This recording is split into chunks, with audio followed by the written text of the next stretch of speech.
ਵਾਹਿਗੁਰੂ ਜੀ ਕਾ ਖਾਲਸਾ ਵਾਹਿਗੁਰੂ ਜੀ ਕੀ ਫਤਿਹ.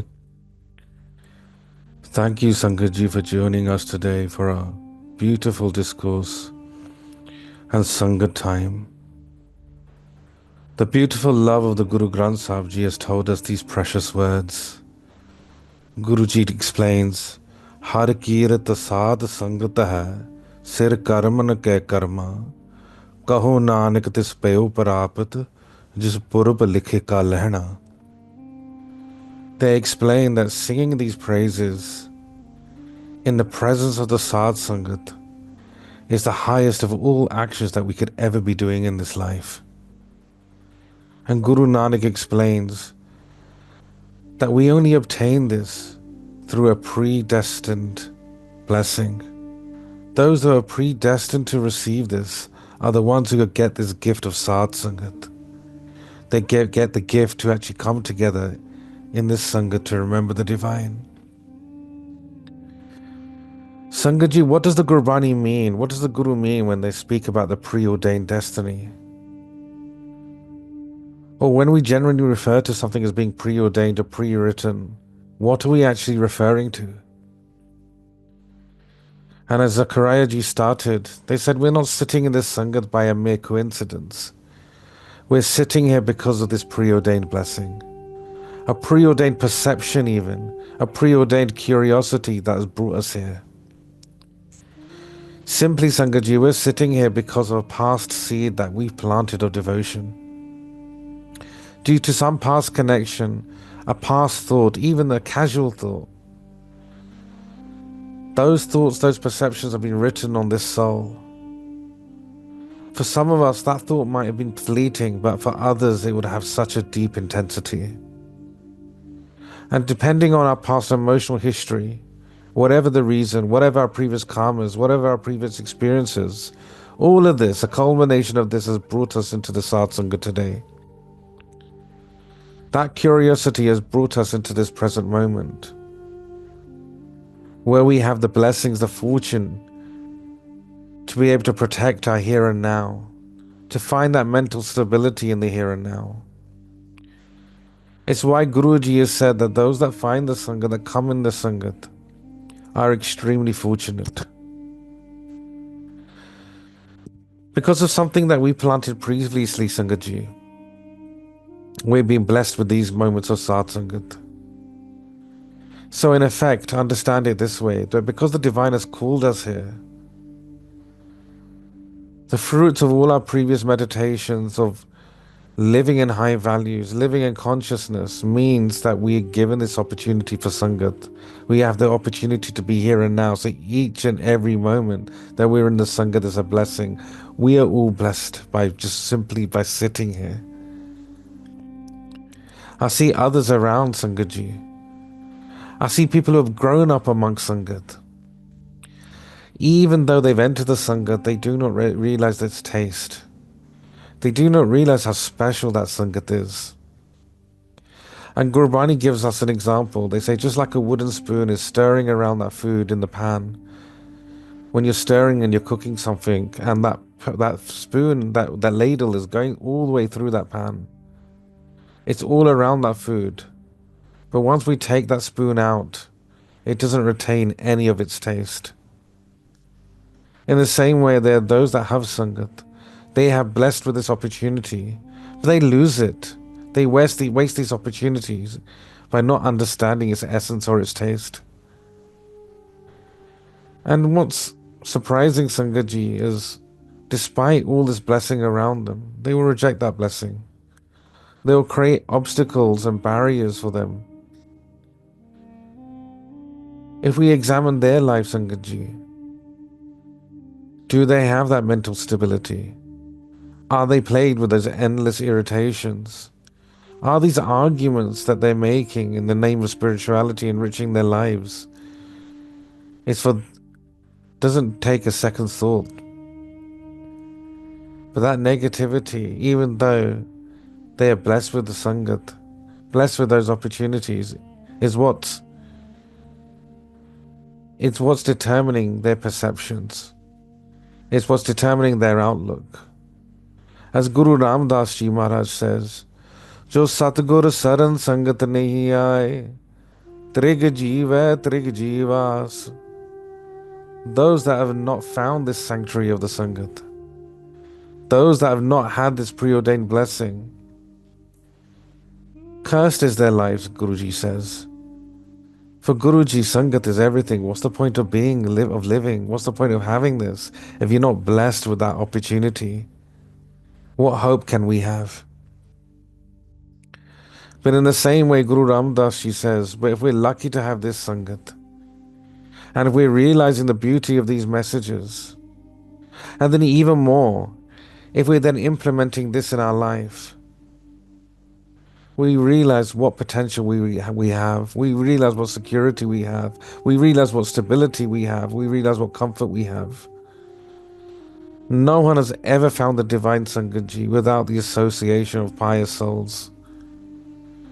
And these are the people that have walked the path. They've experienced their path. They're sitting deep within the Sangat. And in their company, we unite with the divine. We find that stability of mind. And as Guru Ramdas Ji tells us, Tan tan sat sangat chit harras paya, mil jan nanak naam pragas. Blessed is that Sangat, that true congregation, the very essence of the divine. Meeting with this, Guru Ramdas Ji says, that divine enlightenment, that naam, that experience continues to shine. The Sangat is a place of our development. It's a place of our inspiration, our motivation. Some may call it a school. But if you think of it this way, it's more of an apprenticeship. In this Sangat, we learn and develop those practical life skills, those spiritual life skills that we draw upon in various different situations in our life. And when times are challenging, we can draw on those teachings of the Sangat to guide us through. I remember when I first joined this Sangat in particular, and I was extremely skeptical. Myself, my family were in Baba Jaswant Singh Ji Sangat, who's the inspiration for all of this. But I didn't know Bhai Sahib Ji Bahadur Singh, who we affectionately call Baji. I'd seen them many times in the Gurdwara, had heard their kirtan, but still skeptical of their intentions. But then I thought to myself, I have nothing going on at the moment. Bhai Sahib Ji told us to join. It was in the middle of lockdown. Why not simply just sit in the Sangat and see what happens? And then I continued to join, and that was over 4 years ago. And very quickly I was able to see that this Sangat has no agenda. This Sangat was bringing Babaji's message alive.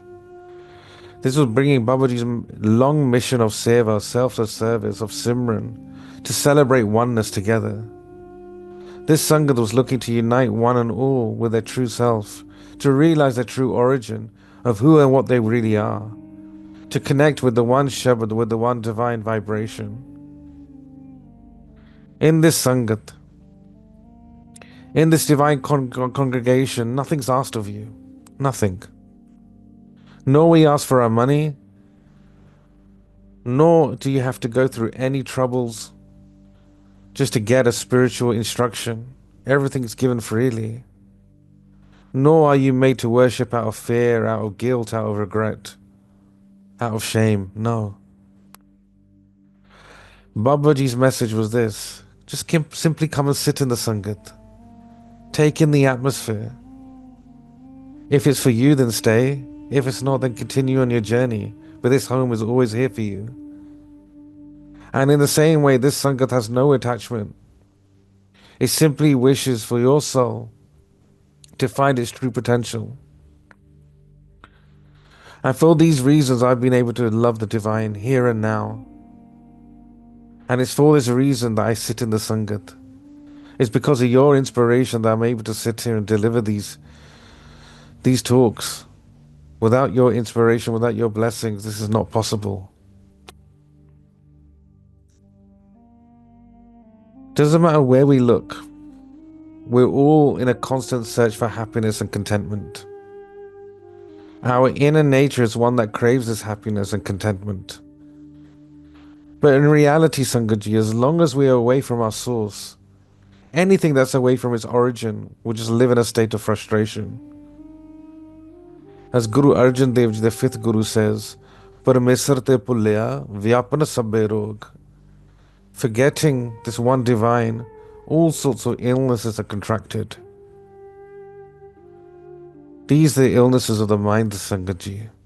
The illnesses that affect our mental stability, our mental health. In reality, all of our attachments, all of our interactions, all of our decisions, all of our perceptions, these are all out of a search for that one feeling of happiness. No one in their right mind will make a decision that will put them in misery. We're all trying to search for happiness in our own way, trying to find peace in our own way.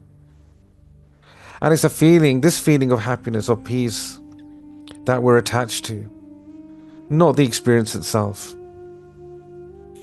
For instance, we enter into relationships, into marriages, thinking this is where we're going to find our happiness.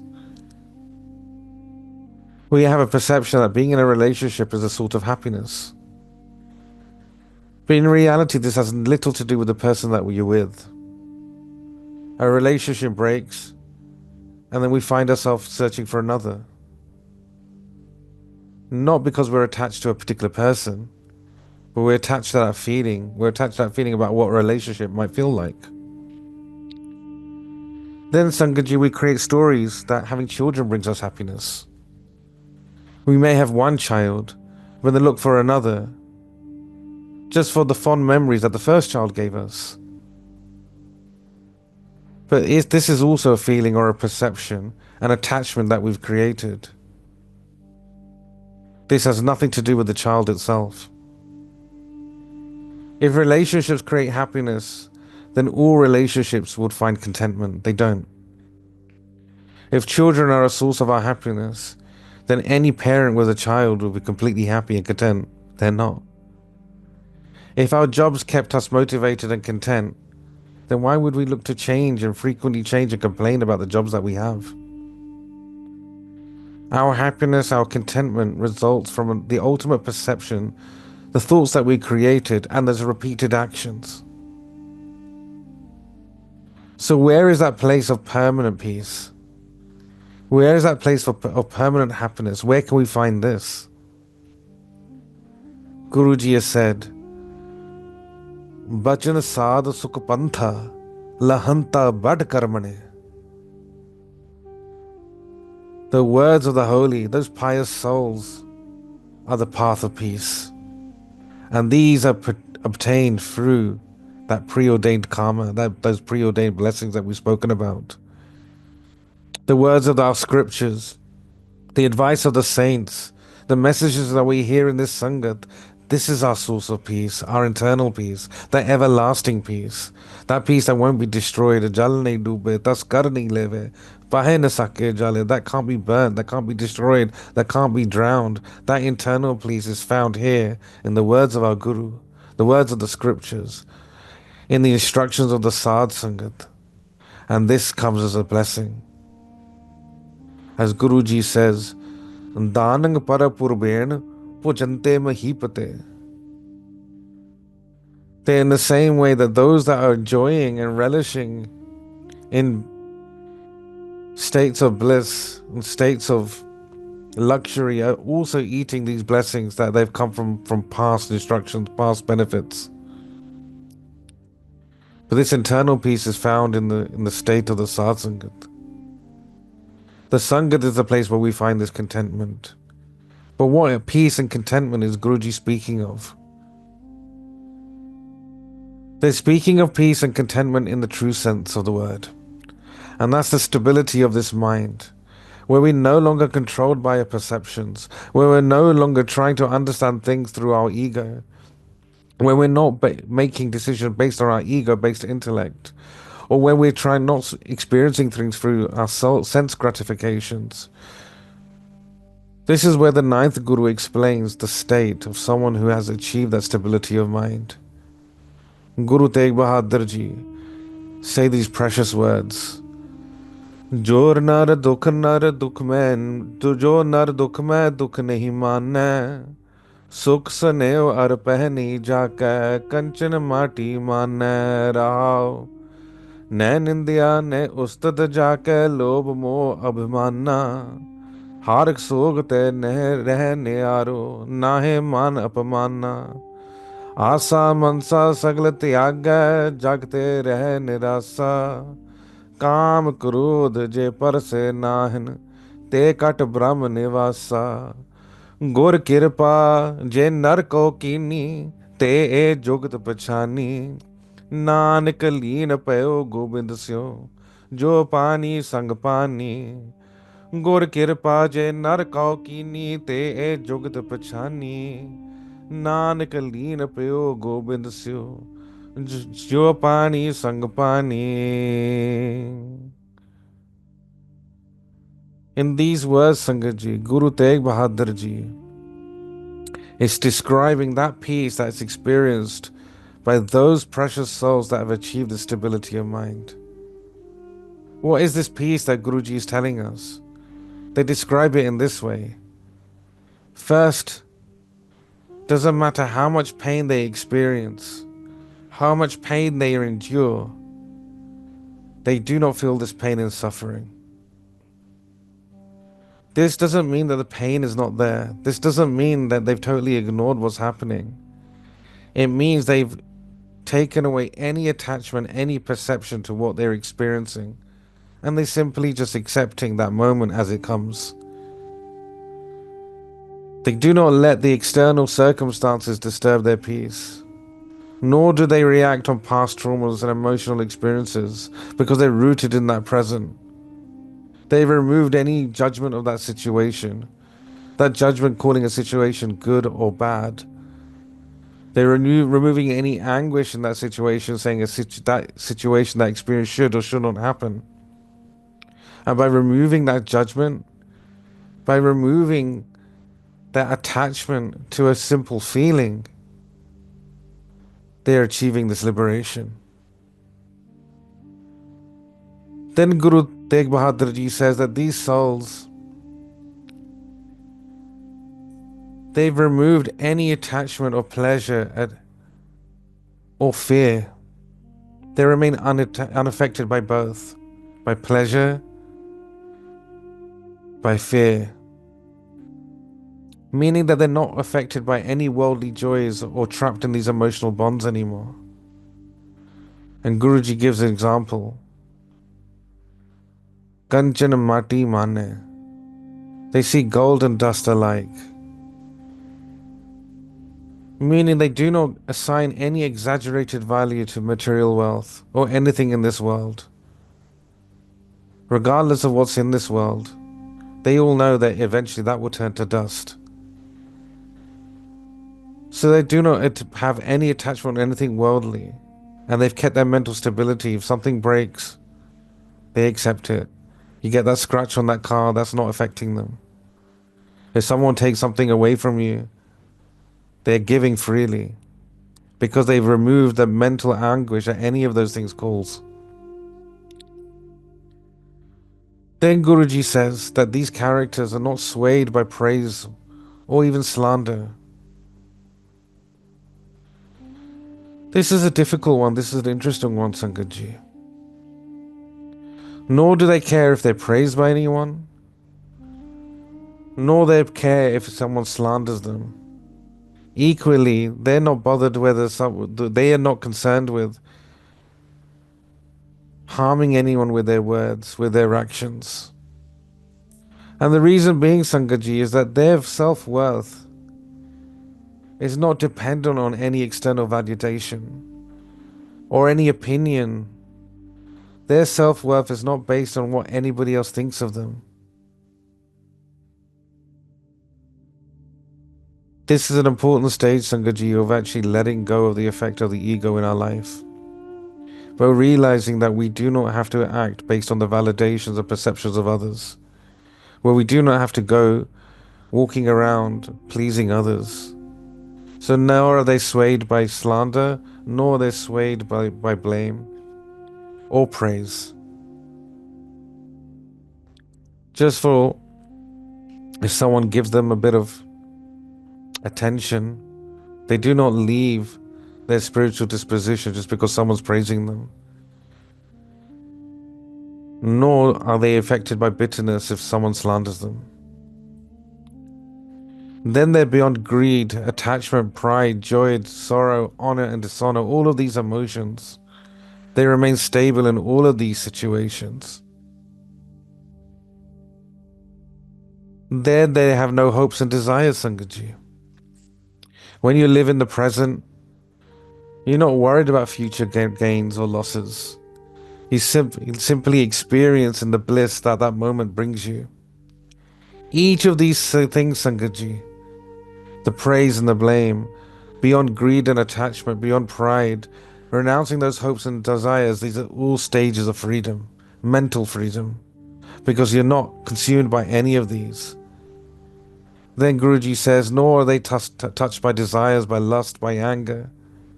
They have purified their mind in the soul of the divine. All of this comes with the great blessings, the kirpa of the divine. And seamlessly, just like water blends with water, with that blessing, these souls merge with the super soul. This doesn't mean that we become emotionless, Sangaji. These saints that have achieved this state, they laugh, they sing, they show compassion. The thing is that they're not consumed by extremes of any of these emotions. One might ask, if it's not supposed to react in praise or grief or blame or attachments, does that mean that we're completely indifferent to things?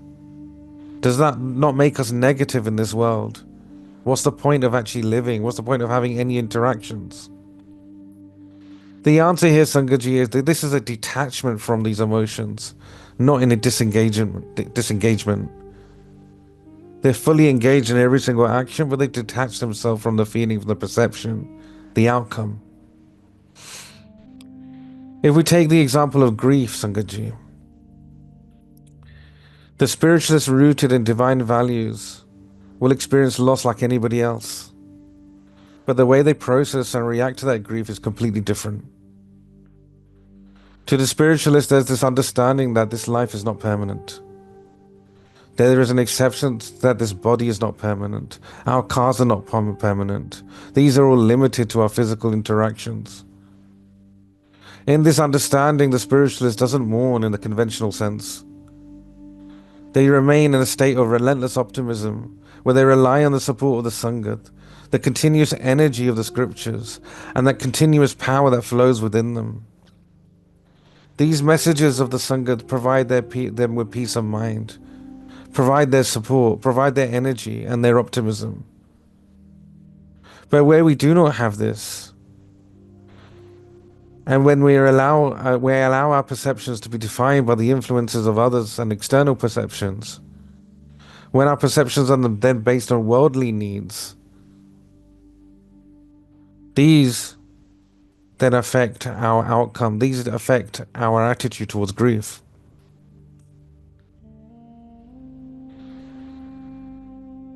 There can be no greater example of how the spiritualist and those stuck in the material world just do not understand each other when we talk about grief, but also how they process happiness, how they process loss.